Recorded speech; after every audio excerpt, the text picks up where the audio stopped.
Just imagine that an inadequate rich son breaks into your house, into your fortress, who claims that he is taking your wife with him for a couple of nights. How would you react? In addition, he begins to openly threaten. I had thoughts of pouncing on him and boxing on his arrogant face, but I decided to act differently. I wasn't in the best mood as I concluded loading my tools into my pickup truck that Thursday afternoon. The client I had been working with for the past 2 weeks seemed indecisive about the staircase project.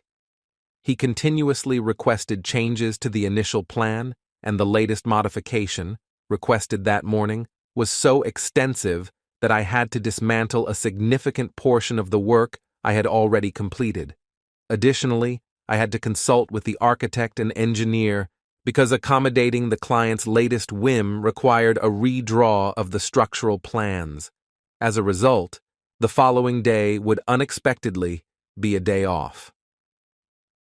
I'm Kenneth Morrison, the main artist and owner of a small woodworking carpentry shop specializing in designing and constructing high-end staircases.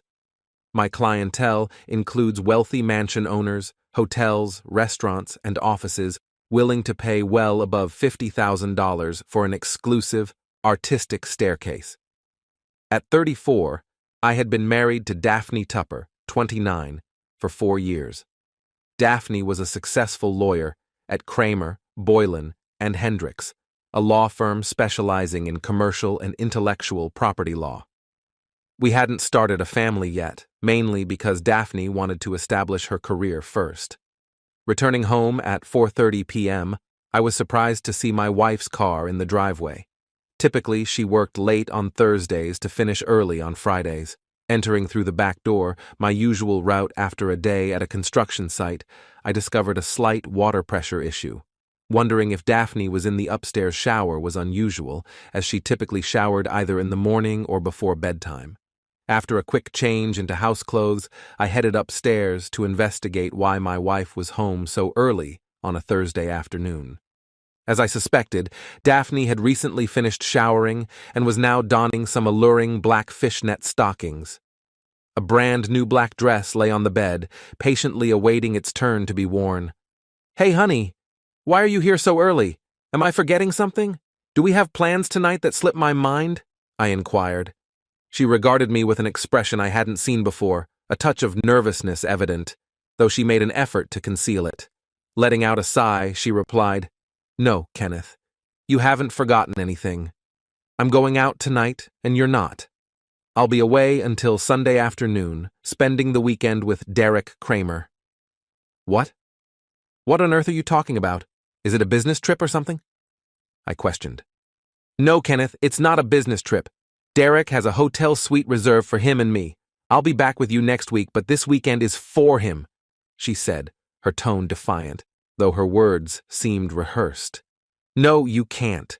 I don't want my wife spending a weekend with another man." "What is this nonsense?" I protested. "Well, you better accept it, Kenneth, because that's what Derek wants, and I advise you not to cross him," she chuckled. "I see. You're willingly a part of this plan? You want me to just accept it, swallow my feelings, and let you go, and then you'll be my faithful wife again after this weekend?" I retorted, sarcasm dripping from my words. "I never said it's only for this weekend. Derek has mentioned he wants it to happen from time to time. So yes, deal with it and keep quiet. Trust me, your life will be much simpler if you go along with it," she declared. "We'll see about that. I won't tolerate this, Daphne. You better think about what you're doing, because I won't let that arrogant guy control my life. If you believe I'm a pawn, you can manipulate without any objection from me. You're in for a rude awakening," I warned. By then, she had finished preparing for the evening. I headed downstairs, grabbed a beer from the fridge, and noticed a Mercedes parking in front of the house. Mr. Smugness himself emerged, walked up to the front door, and rang the bell. "Kenneth, that's Derek. Will you go answer the door?" she yelled from upstairs. I hastily entered a code into the back door alarm panel, set up my cell phone for video recording, and placed it in my t-shirt pocket to capture everything. Then I waited in the living room. I had known Derek Kramer since the day Daphne started working for CBH 3 years ago. Our first encounter was at their office's Christmas party. Derek, a man in his 40s, exuded a dominating attitude. He appeared chummy with his fellow partners, and flirtatious and smooth with female employees and the wives of male employees. However, in the presence of his male employees and the husbands of his female employees, his demeanor oozed arrogance and contempt. I instantly disliked the guy. Daphne stormed down the stairs, visibly angry, and opened the door. I observed the scene from the living room, nursing my beer. "I'm sorry for the delay, Derek. I don't know where my husband's manners are," she said, adopting a subservient demeanor. She lowered her voice to say something else to Derek, but I couldn't hear it from where I was. "Hey, Dusty boy, I hear you have an issue with Daphne spending the weekend with me," he thundered, resembling a school principal addressing a child, as he entered the living room to confront me. I couldn't believe the audacity of this guy, thinking he was the boss in my own house. "Hey, shithead, get out of my house or I'll call the cops," I declared, clenching my fists. He burst into laughter, and Daphne smirked beside him. "And what do you think the cops will do? Let me tell you, nothing. They won't do anything. You know why? Because, hey, are you filming me, you bastard?" He had just noticed my cell phone. He grabbed it and attempted to stop the recording, but it was password locked. He threw it on the ceramic floor. Naturally, the ceramic emerged victorious in the clash. "Listen to me, you clever individual. Your wife will be spending this weekend with me whether you like it or not. She'll be with me whenever I desire, and your opinion in this matter doesn't hold any weight. Do I make myself clear? If you attempt to interfere, you'll face consequences. Your life will become a living hell compared to what awaits you. So, you'll remain silent this weekend and refrain from causing any trouble. If I catch wind of you upsetting Daphne, threatening divorce, or engaging in any foolish actions like trying to contact my wife, everyone will learn about your questionable money laundering activities or the illegal materials with children supposedly on your computer." I opted to feign ignorance. "It's highly improbable that such information would become public knowledge. I've never been involved in money laundering or had any connection to illegal materials with children," I mechanically replied. "That can be easily arranged. Uploading material to your computer is a simple task. I possess content that could quickly ruin your reputation." I chose to play even more clueless. Illegal materials with children is illegal. If you upload some to my computer, doesn't that mean you're already in possession of illegal material? I asked innocently. That's the distinction between you and me. Some things that are illegal for you are perfectly acceptable for individuals of power, like myself, who have the right connections. I highly advise you to stick with your working-class antics and not bother people of higher standing. Do you understand? I could scarcely believe what I had just heard. Such dialogue would be excessive even in a comedy movie, yet the individual in my living room was speaking earnestly. "Oh, and one more thing. Please refrain from seeking revenge against me or Daphne. That includes attempting to get back at her by engaging with someone else intimately. I want to avoid any potential transmission of infections from you to Daphne, and then to me, okay? I won't ask Daphne to deny you sex, at least not for now. Can't you see I'm not being unreasonable? In essence, if you cross any boundaries, I'll be aware of it, all right? Now, let's go, honey." They returned to the front door. Daphne picked up her overnight bag and left without saying goodbye or acknowledging my presence. "Honey," he referred to my wife as honey. The entire situation was so surreal that I couldn't muster pure anger. My emotions were a blend of anger and astonishment. At that very moment, I silently thanked the burglar who had broken into my house the year before I met Daphne.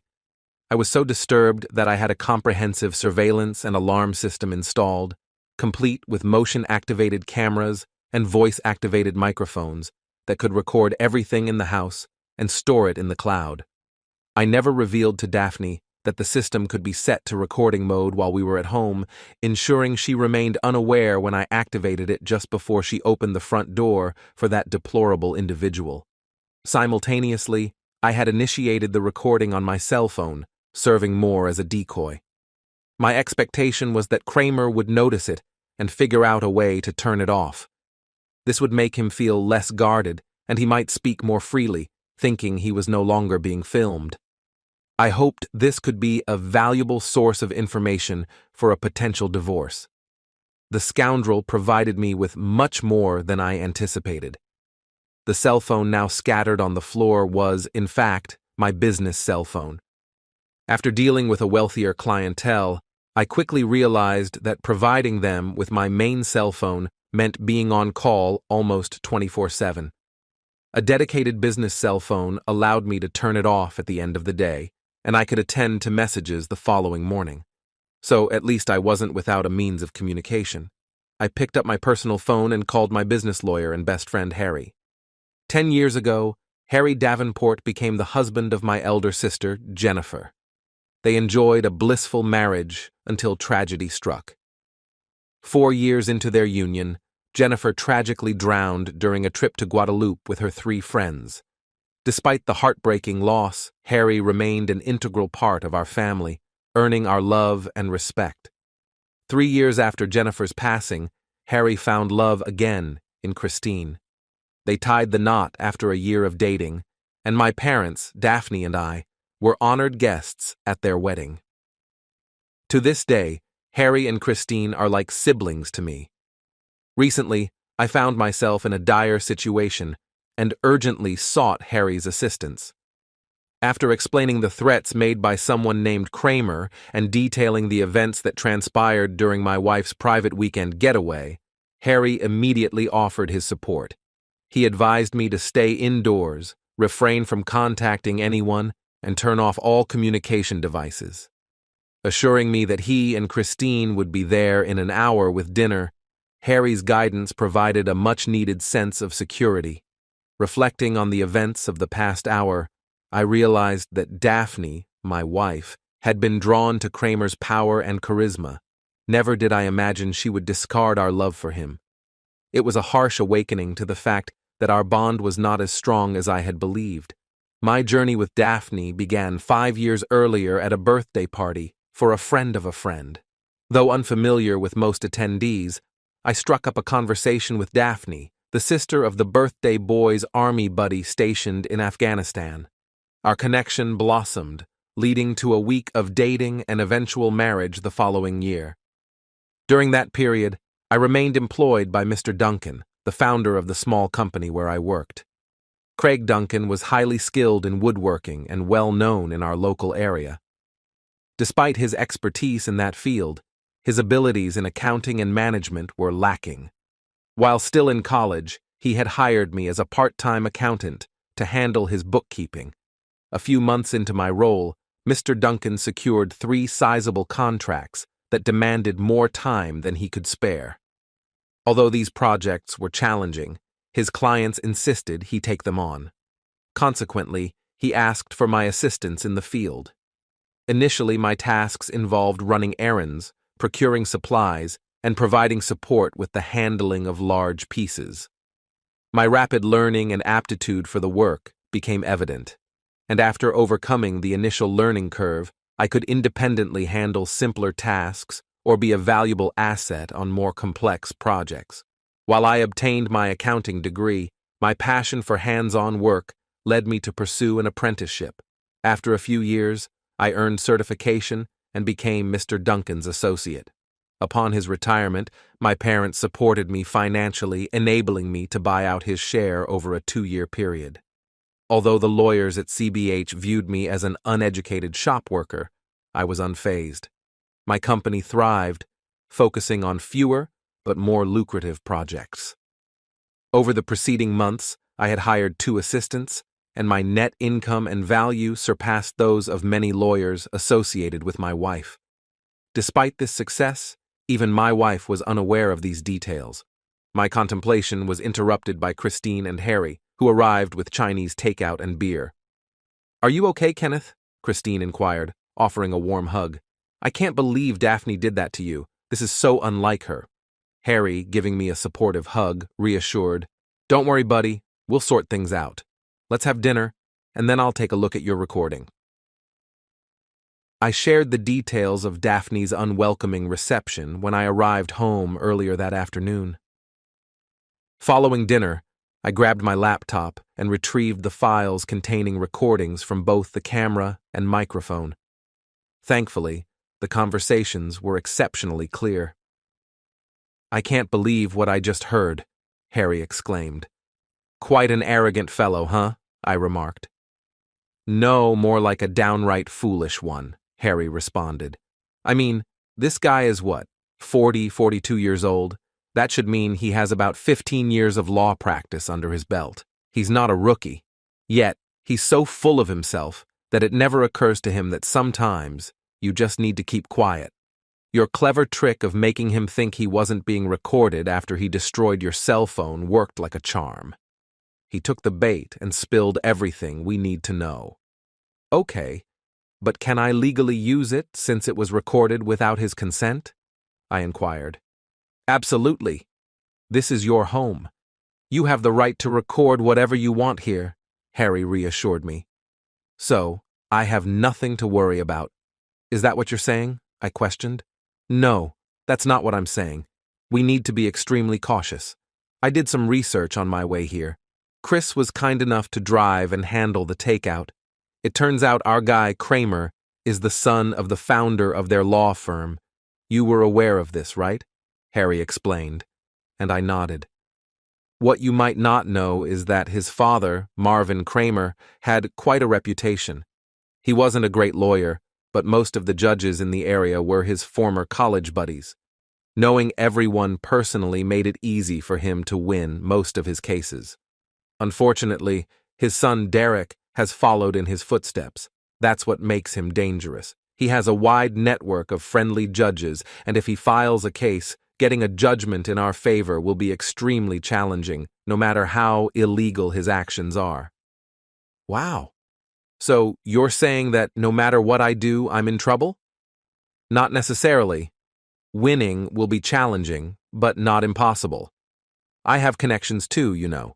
The key is to gather enough evidence to make a strong case against him. I've got a plan." "But you mentioned that the judges will always side with him?" I inquired. "Unless we take the case to criminal court. That's what we'll aim for." Our conversation was interrupted by a knock on the front door. A petite brunette was waiting on the porch. "Hello, Mr. Morrison?" she asked. "Hi, Laura. Come on in," Harry called out behind me. "Kenneth, meet Laura Foster. She's the computer specialist at the private investigator firm we collaborate with. I took the liberty of reaching out to her after our earlier call tonight." We briefed Laura on the situation and had her review the recorded conversation, particularly the part where Kramer threatened to upload incriminating material to my computer. Laura paid close attention and then outlined the plan. "All right, there are two possible scenarios. Either they come here during the day, likely with your wife's assistance, sit at your computer, change the date, and upload their content, making it appear as if it was done before Kramer's visit. If that happens, your camera system will capture everything. Just ensure it's in record mode before you leave for work in the morning." She pulled a small gray box from her bag. "The other option is remote access to your computer for their mischief. I'll install this module upstream of your modem to record anyone attempting to access your router and monitor what they try to upload or download. Take a few minutes to transfer all your personal or sensitive data and files onto a flash drive, then delete everything on your computer. The goal is to prevent them from accessing it. I'll assist with this, just to ensure you don't unintentionally leave any hidden data on the computer," Laura explained confidently. It was evident that she was well versed in her field. Harry chimed in. "Let's get started. Kenneth, currently your only evidence against him for blackmail is a recording. If you try to pursue legal action with just that, your case might be dismissed quickly. Public opinion doesn't see blackmail as a very serious crime, and the judges he knows may support him. The ideal scenario would be if Kramer actually uploaded illegal material to your computer and then reported it to the police, claiming he has evidence of you possessing illegal content. In that case, we would have a trail indicating that all of this occurred without your presence at the computer. With the advance warning you received from Kramer, which you recorded, We would have enough evidence to build a strong case against him in criminal court. His judge friends would be less likely to support him if he's involved in criminal activities, especially those related to illegal materials with children, and they would distance themselves from him. I find that disturbing and twisted, I remarked. Yes, but Kramer is just as twisted. One more thing, can you refrain from using your computer for the next few days? If Kramer proceeds with his plan and reports you, the police inspectors may want to check the computer records to confirm if anyone accessed the illegal files post-upload. If you avoid using it, the records will remain clean, which would be more advantageous for us. Also, ensure that your cell phone doesn't connect to your home Wi-Fi in the coming days to prevent them from using your phone instead of your computer. Laura installed the surveillance module and erased all sensitive information, including my company paperwork, from both my computer and cell phone. The module will forward us copies of all access requests. I'll reach out to Harry and you once we have some information. Best of luck, guys, Laura informed us before leaving. All right, let's get back to more practical matters, Harry suggested. Kenneth, do you want to start the divorce process now? Or do you prefer waiting until Daphne returns to see if things can be resolved? No! I want a divorce as soon as possible. I can't stay married to someone easily influenced and corrupted by self-proclaimed powerful men. No hesitation, I want out. All right then. I'll contact Claudia Milton tomorrow. She's the family law expert at my office. Good, fair, and efficient. I'll ask her to reach out to you ASAP. You'll like her, Harry assured me. We continued discussing matters, and I provided Harry with the access code to my recording system for real-time updates and cloud-stored information. Christine and Harry departed around 23 AU. I took a Zopiclone and fell asleep within half an hour. At 8:30 the following day, Claudia Milton called me after concluding a conversation with Harry, who had detailed the specifics of my situation. She requested my presence in her office by 11 SAUs. During our meeting, Claudia expressed sympathy for my predicament upon learning about Derek Kramer's questionable reputation. She reassured me that, since I had purchased the house before meeting Daphne and her name wasn't on the deed, the property remained mine. With no children in the picture, the divorce proceedings would be straightforward. Concerned about my company, I inquired about the possibility of being forced to sell it and divide the proceeds. Claudia summoned Harry to address my concerns, and he promptly assured us. Don't worry. The marriage contract clearly stipulates that your company is solely yours, and she has no claim to it. They might attempt, but I double-checked, and legally, they have no grounds. I concluded the meeting with Claudia at 12:30, handling financial matters as instructed. She took charge of the situation, assuring me that everything was under control, and Daphne would be served the divorce papers at her office on Monday. Later, I replaced my damaged cell phone and spent the rest of the weekend working on the yard and catching up on my favorite TV series. Despite my lingering anger towards Daphne, I couldn't fully grasp the reality of the situation. While I anticipated grieving for the marriage eventually, at that moment, my emotions were still too intense. The prospect of Daphne returning home on Sunday loomed, and I debated whether to sleep in the guest room or relegate her to it. Ultimately, I decided that it was my house, and she had walked out on me. Refusing to share my bed with her, I moved all her belongings into the guest room. Subsequently, I purchased a new lockable doorknob and installed it on my bedroom door, keeping the key in my pocket. Upon hearing Asshole's car arrive the following evening, I activated the surveillance system to record. I observed Daphne engaging in a prolonged French kiss with her boss before exiting the car and waving as he drove away. I was seated in the living room, seemingly engrossed in a book when she entered. "Hi, honey. How was your weekend?" she inquired, appearing anxious. Despite her attempt to conceal it, I could discern that she wasn't as composed as she projected. I refrained from acknowledging her, maintaining my focus on my book. "Fine. Continue with your sulking. Derek was spot on when he mentioned you would act this way, suggesting you lack the intelligence to understand my needs or the maturity to accept your shortcomings. She ascended the stairs. As she left, I began counting.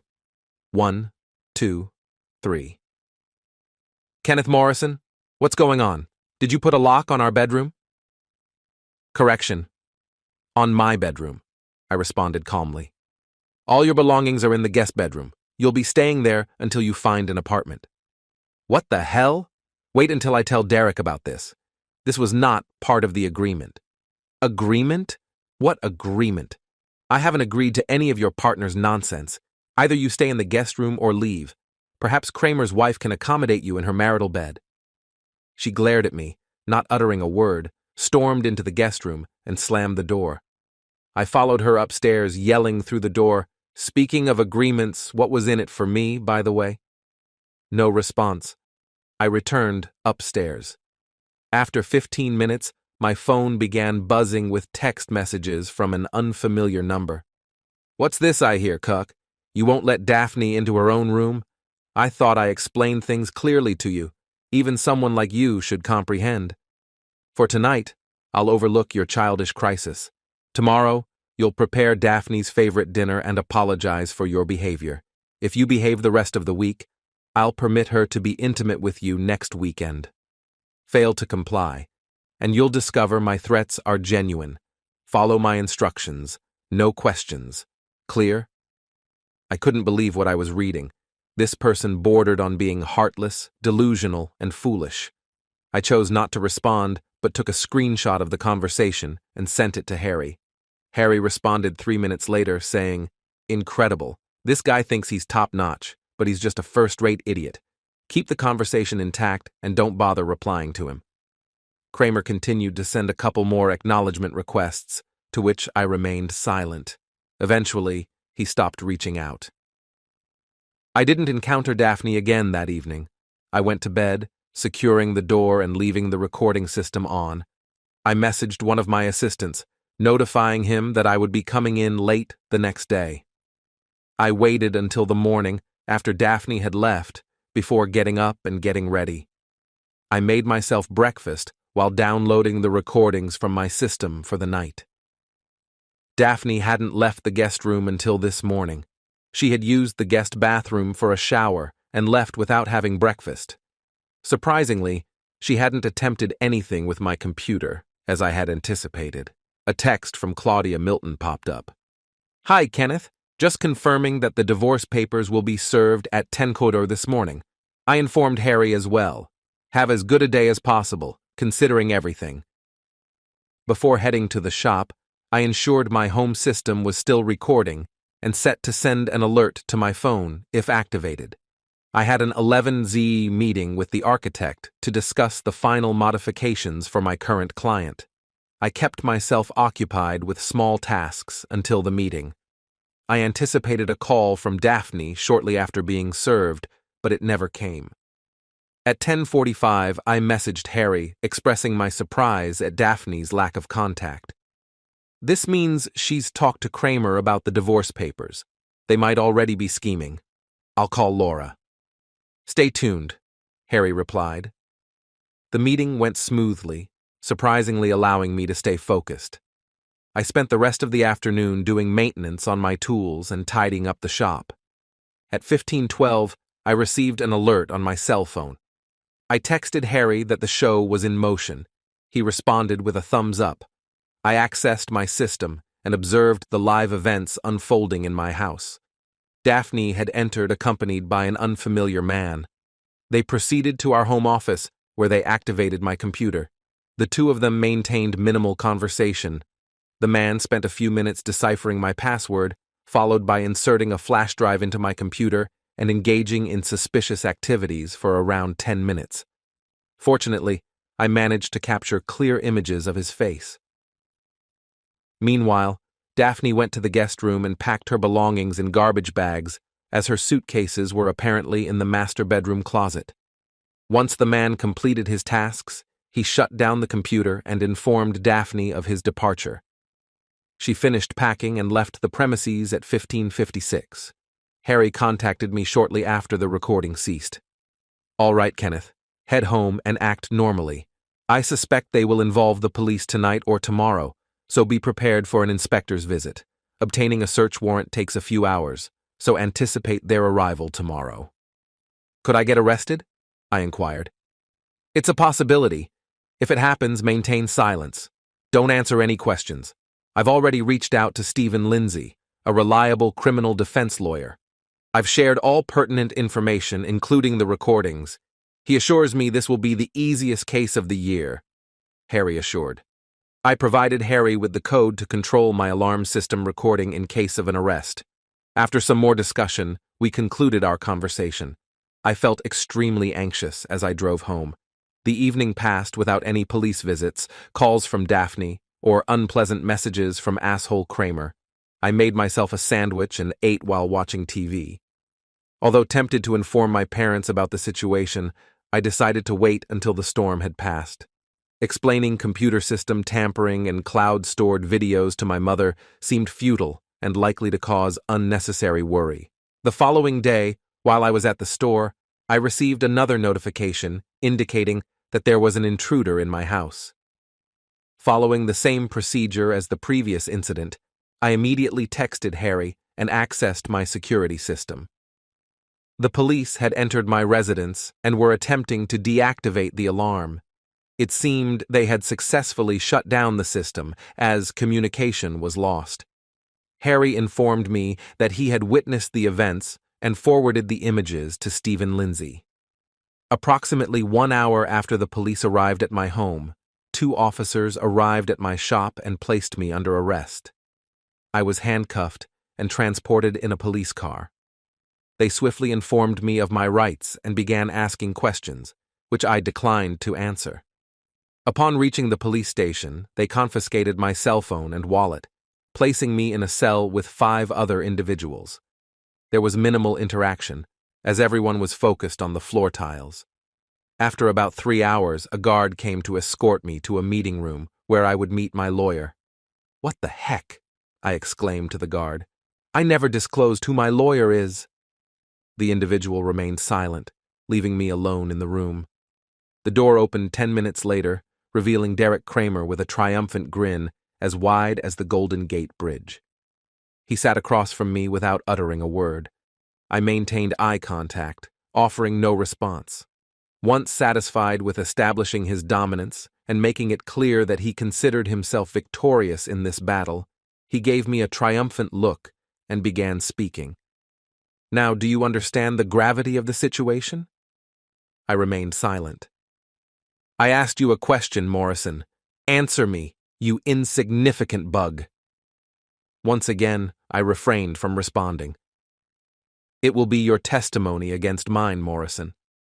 A carpenter's word versus one of the most prominent lawyers in the city. Can you guess the outcome?"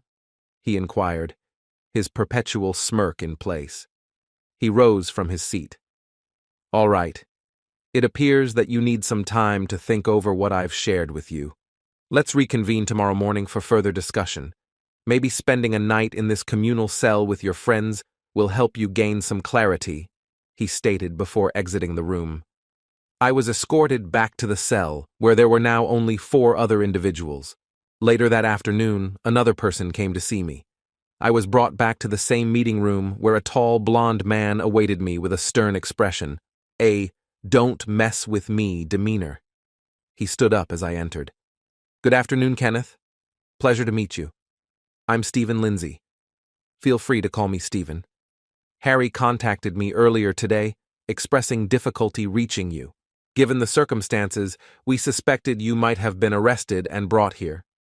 I proceeded to recount all the events of the afternoon, including the unsettling visit from Derek Kramer. Stephen's jaw visibly dropped, though he remained silent. "All right. You'll be appearing before a judge tomorrow morning. Expect a substantial bail, but don't worry. Harry will handle it. I know it's going to be a tough night, but stay strong. Both Harry and I are here to support you. In the meantime, continue refusing to answer their questions. I've officially taken on your case, and I'll ensure Kramer doesn't bother you again." The next day, I faced the judge on charges of possessing illegal materials with children, maintaining my plea of not guilty. The bail was set at $25K, and I was released later that afternoon. While I couldn't leave the city limits or contact my soon-to-be ex-wife, Derek Kramer, or anyone from their office, I was permitted to work in my shop. My cell phone and wallet were returned to me, and Stephen took me for a late lunch where we continued our conversation. I refrained from divulging too much information at the police station yesterday due to concerns about confidentiality. However, after making some calls and conducting research, I uncovered quite a bit of intriguing information about Derek Kramer. Allow me to provide you with some reassuring details. Firstly, the process of obtaining a search warrant takes a few hours, and only afterward can they review the discovered material and secure an arrest warrant. In your case, you were brought in before they completed the search of your house. Secondly, despite restrictions on your ability to contact me or Harry, Derek Kramer was allowed to see you. These circumstances strongly suggest that the entire situation was orchestrated, which is unquestionably illegal. But Harry mentioned that Kramer has influence over many judges, I pointed out. Not all of them, he replied with a wink. You can't build so many friendships without inevitably making some enemies. I have no idea what I'll find at home. I hope my wife and her conniving partner didn't take everything. Don't worry about that. Harry went to your place right after the police left, rearmed the system, and set it to record again. No one showed up. I returned to the shop to retrieve my car and then headed home for a well-deserved and necessary shower. The architect had left a message confirming the updated plan had received client approval. This was a positive development, as it meant I could return to work the next day and divert my mind. Upon reaching home, I discovered a chaotic scene. Every inch had been searched. Besides the manipulated computer, I knew they wouldn't find anything incriminating. As I tidied up, I couldn't help but shed tears for the first time. Just a week ago, I was a content man in what I believed was a solid marriage.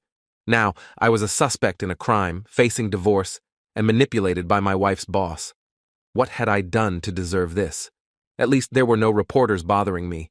They were likely preoccupied with the newly uncovered multi-billion unexplained hole in public finances to care about someone like Kenneth. Towards the conclusion of the subsequent week, Stephen finally reached out to me with a significant revelation. All charges against me had been dropped.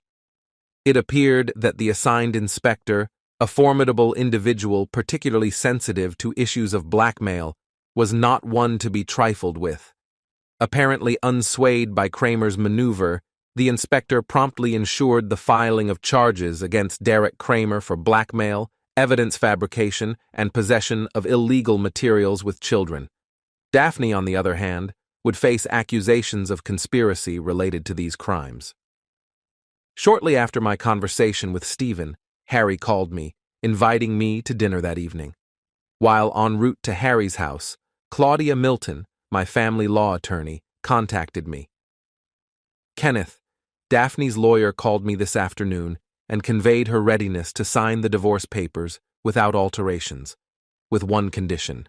She insists on a 1-hour private meeting with you, suggesting it could take place at my office. Though seeing Daphne was the last thing I desired, I reasoned that the meeting might expedite the divorce proceedings, making it a worthwhile investment of time. I instructed Claudia to proceed, agreeing to meet Daphne. The evening spent with Harry and Christine was a welcome respite, the first truly relaxing one in 2 weeks. Christine had prepared a delightful meal of coconut shrimp and rice. It left me feeling at peace when I returned home. The meeting with Daphne was slated for the following Wednesday, and despite being the victim in the misguided plot, I couldn't shake off the nervousness. Upon arrival, I was directed to Claudia's office, where she advised me. Kenneth, I'm unsure about her intentions, but I must caution you. There are pending criminal accusations against her. Do not provide any ammunition. Avoid saying anything that could be used against you in court. We can't search her for recording devices, so be mindful that she may be recording you. Okay, thanks for the warning, I replied. I was ushered into a small private meeting room where Daphne was already seated. I anticipated encountering the same spiteful and arrogant Daphne I had known in the preceding weeks. However, the Daphne before me appeared to be a shattered individual. Despite feeling a surge of compassion, the vivid recollection of her questionable interaction with Kramer before their weekend getaway swiftly dispelled any positive sentiments I might have harbored. "Thank you for agreeing to meet, Kenneth. What could you possibly have to say to me, Daphne, after all you've done?" Her tears began to flow. "Kenneth, I'm so ashamed of my actions towards you. You're an amazing husband who didn't deserve any of that. I was completely ensnared by Derek Kramer's influence. When I learned that the charges against you were dropped, and he and I might face accusations, it jolted me out of that spell. I can barely face myself in the mirror. And all for the most pitiful encounter." For the next 30 minutes, she continued to self-reflect, offering an impromptu analysis of her own behavior. She didn't probe me for information or ask any questions. "I understand it's over between us, Kenneth. If I were in your position, I'd do the same and seek a divorce. I don't blame you for ending things. I want you to know I've resigned from my job. I made it clear to Derek Kramer that I never want to speak to him again. I returned to my parents' home and confessed everything. They're furious with me. Let's just say the atmosphere at home is anything but warm and welcoming." I gazed at her in silence. Honestly, there was no clever response to all of this. She had created her own situation, and now she had to face the consequences. The upcoming months, and perhaps even years, will be challenging for me, Kenneth.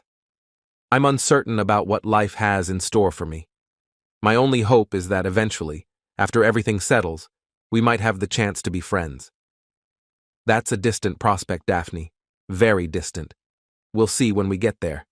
Best of luck. I stood up and exited the room. A part of me still held affection for her, but a reconciliation was out of the question. Despite my initial desire for revenge, circumstances had already turned her into a miserable person. She had learned a lesson, and there was no need for further retribution. Daphne secured a plea bargain by fully cooperating with authorities against Derek Kramer, leading her to relocate to another city. I lost touch with her thereafter. When accusations against Kramer became public, 2 other men came forward, lodging a complaint against him for blackmail. Kramer received a 12-year jail sentence. As the police possessed recordings of all my interactions with him, my testimony wasn't required. After Kramer's conviction, I initiated a civil case against him and what remained of his firm, securing a $2 million settlement, with a significant portion going to Harry. Despite feigning outrage, I was pleased to reward Harry for his invaluable assistance. My company is thriving, and I'm in the final stages of acquiring a specialty door manufacturer, enhancing our operations. With 6 employees who feel like a second family, I'm content. Harry and Christine invited me to a BBQ party a few days after my divorce was finalized. It was there that I met Christine's younger sister, Kathy, and we instantly hit it off. We've been dating for a few weeks, and we'll see where life takes us.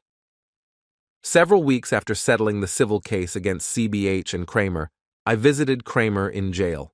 Instructing the guard to ensure Kramer stayed for our conversation, I smirked as he walked in, opening with a taunt, "What do you want, cuck?" Kramer tried to leave upon seeing me, but the guard insisted he sit and listen. Ignoring his insults, I casually remarked, "Oh, striking preemptively? Interesting. Heard your wife, Jessica, filed for divorce. Perhaps I should ask her out for dinner and offer her a memorable night." Enraged, Kramer responded, "You bastard! If you do the—" Cutting him off, I grinned.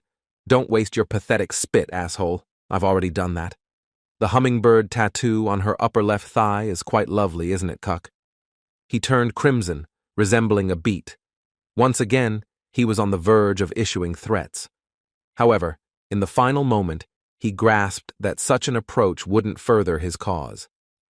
"Regardless, I'm not here today to discuss Jessica.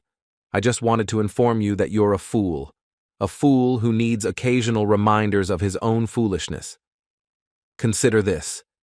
Menacing a man in his own home and outlining in advance the consequences if he doesn't comply with your absurd demands isn't exactly a display of intelligence, is it? Even a carpenter would recognize that. Let's say, on this occasion, you're the one left in the dust. I burst into laughter, while he simmered with anger. Oh, and weren't you the one who asserted that possessing certain materials was illegal for a simple man like me, but perfectly acceptable for a powerful figure like yourself? Your power truly astounds me. I'm overwhelmed by your grandeur. Perhaps it's the jumpsuit. It suits you so well. Kramer was so infuriated that he seemed on the brink of neurological breakdown. Before I depart, I have something that both Jessica and Daphne believed you might find enlightening one day, I mentioned, handing him a folded sheet of paper. He unfolded it and scrutinized it for a few seconds. "What the hell is this?" he inquired. "Case in point." I chuckled. "This is a depiction of female genitalia, commonly referred to as a pussy." I pointed to a specific spot on the drawing. "They wanted you to know that the arousal point is here."